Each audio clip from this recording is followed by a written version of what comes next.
বিশ্বনবী রাহমাতুল লিল আলামিন বলতেছেন, ও উম্মতের দল, শুনে রাখো তোমরা দুনিয়াতে কাদের সাথে চলবা, তোমরা কাদেরকে অনুকরণ করবা, কাদের সাথে তোমরা মুআশারাত করবা। এ উম্মত, এই হাদিসের আলোকে তোমরা যদি দুনিয়ার চলার পথ তোমরা যদি বানাও, তাহলে আমি আল্লাহ রাব্বুল আলামিন তোমাদের দুনিয়াতে আমি তোমাদেরকে ইজ্জত সম্মান করব। এই জন্য ভাইরা আমার, আল্লাহর নবী বিশ্ব নবী রাহমাতুল লিল আলামিন বলেন, উম্মত রে, তোমরা কাদেরকে অনুসরণ করবা?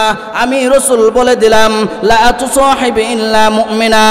এ উম্মত, তোমরা দুনিয়াতে চলবা মুমিন ব্যক্তি ছাড়া কারো সাথে চলিও না, যারা নামাজ পড়ে আল্লাহ রাব্বুল আলামিনকে প্রভু বলে স্বীকার করে। এ উম্মত, তোমরা যদি দুনিয়াতে মুমিন ব্যক্তিদেরকে অনুকরণ করো, উম্মত রে, তোমাদের দুনিয়া এবং ইহকাল এবং পরকাল আমি আল্লাহ রাব্বুল আলামিন দামি বানিয়ে দিব। এই জন্য ভাইরা আমার, আল্লাহর নবী বলতেছেন, লা তুসাহিবি ইল্লা মুমিনা, তোমরা দুনিয়াতে মুমিন ব্যক্তি ছাড়া কাউকে তোমরা সঙ্গী বানাইও না।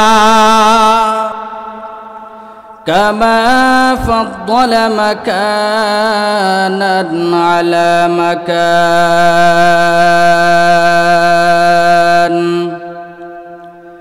ওয়া ইনসানান আলা ইনসান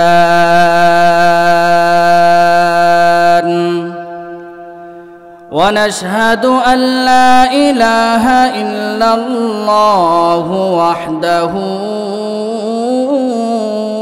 لا شريك له ونشهد أن سيدنا وسندنا وحبيبنا ومولانا محمدا عبده ورسوله الذي أرسله الله تعالى بالحق بشيرا ونذيرا وداعيا إلى الله بإذنه وسراجا منيرا أما بعد فأعوذ بالله من الشيطان الرجيم بسم الله الرحمن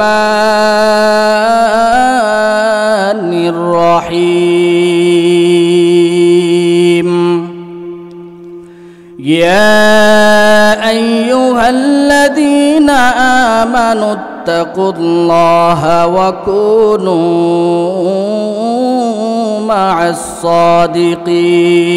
الصادقين وقال رسول الله صلى الله عليه وسلم إنما الأعمال بالخواتم وقال رسول الله صلى الله عليه وسلم طلب العلم فريضة على كل مسلم وقال رسول الله صلى الله عليه وسلم إن الله وملائكته يصلون على النبي يا أيها الذين آمنوا صلوا عليه وسلموا تسليما সকলেই দুরূদ ইব্রাহিম পড়ি اللهم صل على محمد وعلى آل محمد كما صليت على إبراهيم وعلى آل إبراهيم إنك حميد مجيد اللهم بارك على محمد وعلى آل محمد كما باركت على إبراهيم وعلى آل إبراهيم إنك حميد مجيد कौनन का मुख्तार खुदा तुमको बनाया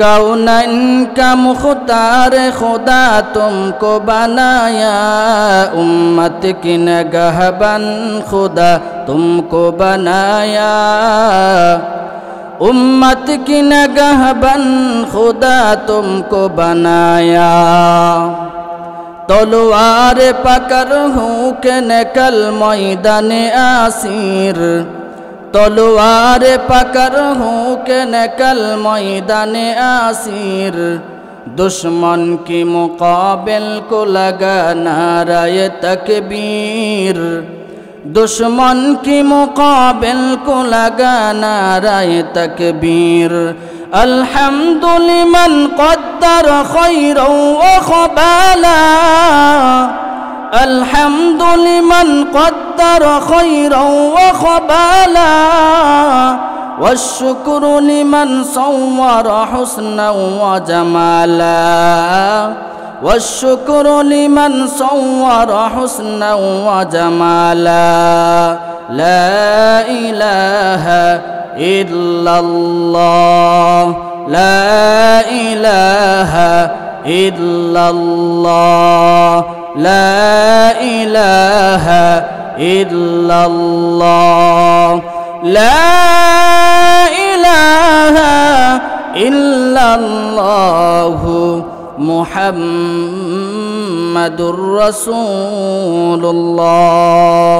सल्लल्लाहु अलैहि वसल्लम अल्हम्दुलिल्लाह निहायत काबिल एहतराम माद्रासा दारुस सालाम अल फैजिया माद्रासा ও এলাকাবাসীর উদ্যোগে হাফেজ ছাত্রদের পাগড়ি প্রদান উপলক্ষে সকল কবরবাসীদের রূহের মাগফিরাত কামনায় এক ইসলামী মহাসম্মেলনের সম্মানিত সভাপতি সাহেব দিদার উলামায়ে ইকরাম দূর দূরান্ত থেকে আগত দিনদার ইমানদার আল্লাহওয়ালা সাদিকিন সাবিরিন আল্লাহ পাক রব্বুল আলামিনের দরবারে অসংখ্য গণিত শুকর ও সুজুদ যেই মহান রব্বুল আলামিন এই ফিতনা ফাসাদের জামানায় গুনাহের জামানায় এই বিভীষিকাময় দূর অবস্থার মধ্যে এরকম দিন একটি পরিবেশে আসার এবং বসার তৌফিক দান করেছেন এই জন্য মহান রব্বুল আলামিনের দরবারে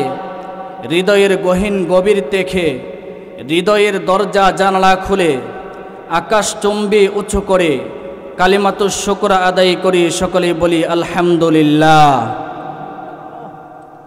আল্লাহ রব্বুল আলামিন এই দুনিয়ার মধ্যে আমাদেরকে পাঠিয়েছেন আল্লাহ তাআলার হুকুম আহকাম মানার জন্য নবীজি সাল্লাল্লাহু আলাইহি ওয়াসাল্লামের তরিকায় চলার জন্য আমরা এই আলোচনাগুলো শুনি শুনতে শুনতে আলোচনাগুলো পুরাতন হয়ে গিয়েছে কিন্তু আমাদের আমলের মধ্যে কোনো তরক্কি আসে না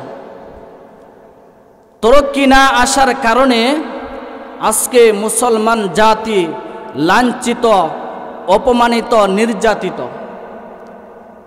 যদি আল্লাহ তাআলার হুকুম আহকাম মানত নবীজি সাল্লাল্লাহু আলাইহি ওয়াসাল্লামের তরিকায় চলতো তাহলে আল্লাহ রব্বুল আলামিন এই জাতিকে দুনিয়াতে এবং পরকালে দামি বানিয়ে দিতেন এই জন্য রাসূল সাল্লাল্লাহু আলাইহি ওয়াসাল্লাম হাদিসের মধ্যে বলেন ক্বালা রাসূলুল্লাহ সাল্লাল্লাহু আলাইহি ওয়াসাল্লাম ক্বালা রাসূলুল্লাহ সাল্লাল্লাহু আলাইহি ওয়াসাল্লাম তারাকতু ফীকুম আমরাইন লান তাদিল্লু মা তামাসসাতকুম বিহিমা কিতাবাল্লাহি ওয়া সুন্নাত রাসূলি আল্লাহর নবী বিশ্ব নবী রহমাতুল লিল আলামিন বলেন, উম্মত শুনিয়া রাখো, শুনিয়া রাখো, আমি তোমাদের জন্য দুটো জিনিস রেখে গেলাম। এ উম্মত, এই দুটো জিনিসকে তোমরা যদি আঁকড়ে ধরতে পারো রে উম্মত, তাহলে তোমাদেরকে কখনোই নাস্তিক ইহুদিরা কখনোই তোমাদেরকে পথভ্রষ্ট করতে পারবে না। দুটো জিনিস কি কি? এক নাম্বার হলো রাসূল সাল্লাল্লাহু আলাইহি ওয়াসাল্লামের সুন্নাহ, আরেকটি হলো মহাগ্রন্থ আল কুরআন। এই দুইটা জিনিসকে মুসলমান জাতি যদি কিতাবের মধ্যে পাওয়া যায়, আমরা যখন কোনো কিছু খাই তখন যেইভাবে আমরা দাঁতের দাঁত দিয়ে মারি দিয়ে যেইভাবে আমরা কামড় দিয়ে ধরি, ঠিক তেমনিভাবে এই দুটো জিনিসকে মুসলমান জাতি যদি এইভাবে আঁকড়িয়ে ধরে, আল্লাহ রব্বুল আলামিন এই জাতিকে দামি বানিয়ে দিবেন। এই জন্য এই বিষয়গুলা আমাদের বুঝতে হবে, জানতে হবে। কিন্তু বার আক্রান্ত হৃদয় নিয়ে বলতে হয়, আজকে এই দুনিয়ার মধ্যে কত চক্রান্ত চলছে, একের পর এক চক্রান্ত চলছে। মুসলমান জাতি আমাদের ঈমানকে টিকিয়ে রাখা খুব কঠিন। একের পর এক আলেম উলামাদের উপরে, মুসলমানদের উপরে, ইসলামের উপরে একের পর এক আঘাত আসতেইছে, একের পর এক আঘাত করতেছে। কে করতেছে? এই কিছু নামদারি মুসলমান। এই জন্য মুসলমান জাতির চোখ খোলা রাখতে হবে। মুসলমান জাতি যদি চোখ খোলা না রাখে, তাদের চোখের মধ্যে যদি রঙিন চশমা পরিয়ে তারা যদি পথ চলার চেষ্টা করে, তাহলে ইহুদি নাসারারা এই নামদারি মুসলমান একের পর এক ইসলামের উপর, কুরআনের উপর, হাদিসের উপর, এই আলেম উলামাদের উপর একের পর এক আক্রমণ করতেই থাকবে। এই জন্য আমাদের বিষয়গুলা জানতে হবে, বুঝতে হবে, বুঝে শুনে আমাদের পথ চলতে হবে।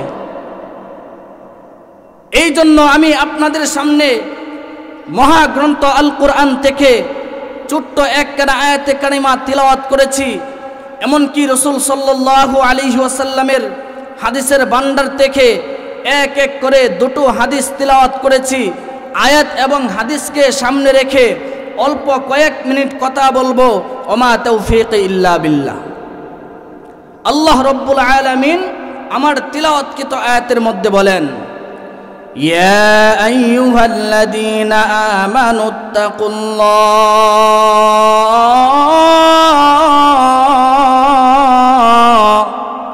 ওয়া কুনু মা'আস সাদিকিন।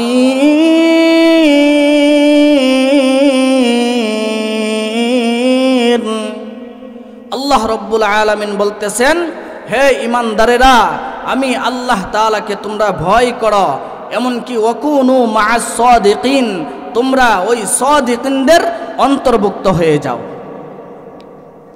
আল্লাহ তাআলা কুরআনুল হাকিমের মধ্যে আমাদেরকে এক এক আয়াত করে এইভাবে আমাদেরকে রাস্তা দেখিয়ে দিতেছেন। কিন্তু আমরা ওই রাস্তা না দেখে আমরা ওই ইহুদি নাসারা খ্রিস্টান তাদের রাস্তাকে আমরা অনুকরণ করি। এই রাস্তাকে যদি আমরা অনুকরণ করি, তাহলে দুনিয়াতে আমাদের কখনোই কামিয়াবি আসবে না, কখনোই আমরা দামি হইতে পারবো না। আল্লাহ তাআলা কখনোই আমাদেরকে ইজ্জত সম্মান দান করবে না। রাসূল সাল্লাল্লাহু আলাইহি ওয়াসাল্লাম এই আয়াতের সাথে মিল রেখে রাসূল সাল্লাল্লাহু আলাইহি ওয়াসাল্লাম হাদিসের মধ্যে বলতেছেন, ক্বালা রাসূলুল্লাহ সাল্লাল্লাহু আলাইহি ওয়াসাল্লাম, ক্বালা রাসূলুল্লাহ সাল্লাল্লাহু আলাইহি ওয়াসাল্লাম, লা তুসাহিব ইল্লা মুমিনা। আল্লাহর নবী বিশ্ব নবী রহমাতুল লিল আলামিন বলতেছেন, ও উম্মতের দল, শুনে রাখো, শুনে রাখো, তোমরা দুনিয়াতে কাদের সাথে চলবা, তোমরা কাদেরকে অনুকরণ করবা, কাদের সাথে তোমরা মুআশারাত করবা। এ উম্মত, এই হাদিসের আলোকে তোমরা যদি দুনিয়ার চলার পথ তোমরা যদি বানাও তাহলে আমি আল্লাহ রাব্বুল আলামিন তোমাদের দুনিয়াতে আমি তোমাদেরকে ইজ্জত সম্মান করব। এই জন্য ভাইরা আমার, আল্লাহর নবী বিশ্ব নবী রাহমাতুল লিল আলামিন বলেন, উম্মত রে তোমরা কাদেরকে অনুসরণ করবা? আমি রাসূল বলে দিলাম, লা তুসাহিবি ইল্লা মুমিনা।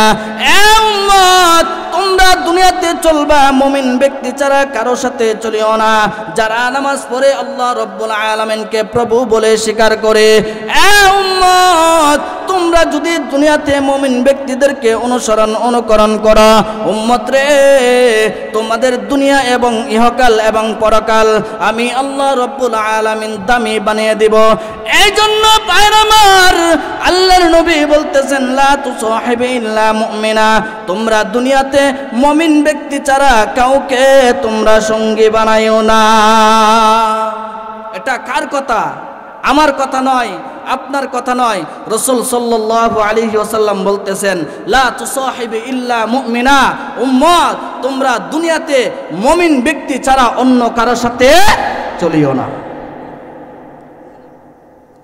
আমি আপনাদের সামনে দুইটি হাদিস তিলাওয়াত করেছি, যেহেতু মাদ্রাসার মাহফিল। এক নাম্বার হলো, আমি আয়াত তিলাওয়াত করেছি, ইয়া আইয়ুহাল্লাযীনা আমানুত্তাকুল্লাহ ওয়া কুনু মা'আস সাদিকিন। আল্লাহ তাআলা ডাক দিয়ে বলতেছেন, হে ঈমানদারের দল, আমি আল্লাহ তাআলাকে ভয় করো এবং তোমরা ওয়া কুনু মা'আস সাদিকিন, মুত্তাকিনদের অন্তর্ভুক্ত হয়ে যাও। এই হলো আয়াতের অর্থ। দ্বিতীয় নাম্বার হলো, আমি যে হাদিস তিলাওয়াত করেছি, রাসূল সাল্লাল্লাহু আলাইহি ওয়াসাল্লাম বলতেছেন, ইন্নামাল আ'মালু বিল খাওয়াতিম। এর আগে যে হাদিস তিলাওয়াত করেছি, রাসূল সাল্লাল্লাহু আলাইহি ওয়াসাল্লাম বলতেছেন, লা তুসাহিবি ইল্লা মুমিনা। এই আয়াতের সাথে হাদিস মিল রেখে তাহলে আল্লাহ তাআলা বলতেছেন, তোমরা মুমিন ব্যক্তিদের সাথে ওয়াকুনু মা'আস সাদিকিন, তাদের অন্তর্ভুক্ত হয়ে যাও, তাদেরকে অনুসরণ করো, তাদেরকে অনুকরণ করো। হাদিসের মধ্যে আসছে, মুমিন ব্যক্তিদের সাথে ওঠা বসা করো, মুআমালাত মুআশারাত করো, তাদেরকে অনুসরণ করো, অনুকরণ করো। তাহলে কি হবে? রাসূল সাল্লাল্লাহু আলাইহি ওয়াসাল্লাম অপর হাদিসের মধ্যে বলতেছেন, ইন্নামাল আ'মালু বিল খাওয়াতিম। তাহলে শেষ মুহূর্তটা তোমার ভালো হয়ে যাবে। আর শেষ মুহূর্ত যদি তোমার ভালো হয়ে যায়, আল্লাহ রাব্বুল আলামিন তোমাদেরকে জান্নাত দিয়ে দিবেন। এটার গ্যারান্টি কে দিয়েছেন? রাসূল সাল্লাল্লাহু আলাইহি ওয়াসাল্লাম বলছেন, মান ক্বালা আখির লা ইলাহা ইল্লাল্লাহু ফাদখালাল জান্নাহ। রাসূল সাল্লাল্লাহু আলাইহি ওয়াসাল্লাম বলতেছেন, তোমরা দুনিয়াতে যদি দামি হয়ে যাও, আল্লাহ রাব্বুল আলামিন ইজ্জত সম্মান দান করে মুমিন ব্যক্তিদেরকে অনুকরণ করে তোমরা যদি তোমাদের শেষ মুহূর্তটা মান ক্বালা আখির লা ইলাহা ইল্লাল্লাহ এই কালিমা তোমাদের জবান দিয়ে বের হয়ে যায়, আল্লাহ রাব্বুল আলামিন তোমাদেরকে ফাদখালাল জান্নাহ, তোমাদেরকে জান্নাতের মালিক বানিয়ে দিবে। এই জন্য আজকে দুনিয়ার মধ্যে দেখা যায় অনেক মা বাবা অনেক কষ্ট করে, অনেক মা বাবাকে বৃদ্ধাশ্রমে পাঠিয়ে দেয়। ইতিহাসের মধ্যে আজও পর্যন্ত একটা নামও নাই যে মাদ্রাসার ছাত্র অথবা কোনো হাফেজে কোরআন, কোনো আলেম তার মা বাবাকে বৃদ্ধাশ্রমে পাঠিয়েছে। একটা নজিরবিহীন ইতিহাস নাই। ইতিহাস তালাশ করলে দেখা যায় ইঞ্জিনিয়ার, জজ, ব্যারিস্টার, বড় বড় কোটিপতি, শিল্পপতি মা বাবাকে বৃদ্ধাশ্রমে পাঠিয়ে দেয়। কিন্তু এই বৃদ্ধাশ্রমের হাত থেকে বাঁচতে হলে কি করতে হবে? এখন থেকেই আমাদের প্রতিজ্ঞা করতে হবে যে আমাদের সন্তানদেরকে জজ, ব্যারিস্টার না বানিয়ে আমাদের সন্তানদেরকে সর্বপ্রথম মাদ্রাসার মধ্যে পাঠিয়ে দিব।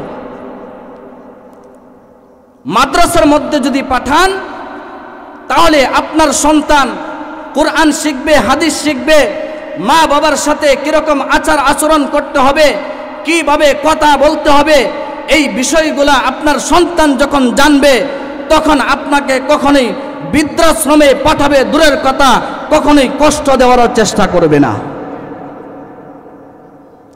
আপনার সন্তান যদি মাদ্রাসার মধ্যে পাঠান তাহলে অনেক ফায়দা রয়েছে।